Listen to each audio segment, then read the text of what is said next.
Hi friends, எல்லாருமே mutton biryani, chicken biryani, vegetable biryani, காளான் பிரியாணி எல்லாமே ட்ரை பண்ணியிருக்கோம். எங்கள் அக்கா சொன்னாங்க, கொண்டக்கடலை போட்டு பிரியாணி ட்ரை பண்ணி பாருடா, சூப்பராக இருக்குது, நல்லா லஞ்ச் பாக்ஸுக்கும் கொடுத்து விடலாம் அப்படின்ற மாதிரி சொன்னாங்க. சரி, இன்னைக்கு வந்து தமிழ் புத்தாண்டு இல்லையா, டிஃப்ரெண்ட்டாக நம்மளும் ஒன்று செஞ்சு பார்ப்போமே அப்படின்னு சொல்லிட்டு கொண்டக்கடலை போட்டு நான் இன்னைக்கு தாங்க ஃபஸ்ட்டு ட்ரை பண்ணேன். நீங்கள் ஆல்ரெடி ட்ரை பண்ணியிருக்கீங்களான்னு சொல்லிட்டு மறக்காமல் கமெண்ட் செக்ஷனில் சொல்லுங்கள். சும்மா சொல்லக்கூடாது, நான் ட்ரை பண்ணதும் சீரக சம்பா அரிசியில் ட்ரை பண்ணேன்னா நல்லா மணக்க சூப்பராக நல்லாவே வந்திருந்தது பிரியாணி.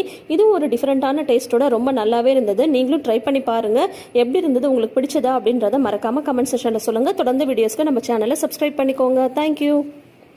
ஹாய் ஃப்ரெண்ட்ஸ், எல்லாருமே mutton biryani, chicken biryani, vegetable biryani, காளான் பிரியாணி எல்லாமே ட்ரை பண்ணியிருக்கோம். எங்கள் அக்கா சொன்னாங்க, கொண்டக்கடலை போட்டு பிரியாணி ட்ரை பண்ணி பாருடா, சூப்பராக இருக்குது, நல்லா லஞ்ச் பாக்ஸுக்கும் கொடுத்து விடலாம் அப்படின்ற மாதிரி சொன்னாங்க. சரி, இன்னைக்கு வந்து தமிழ் புத்தாண்டு இல்லையா, டிஃப்ரெண்ட்டாக நம்மளும் ஒன்று செஞ்சு பார்ப்போமே அப்படின்னு சொல்லிட்டு கொண்டக்கடலை போட்டு நான் இன்னைக்கு தாங்க ஃபஸ்ட்டு ட்ரை பண்ணேன். நீங்கள் ஆல்ரெடி ட்ரை பண்ணியிருக்கீங்களான்னு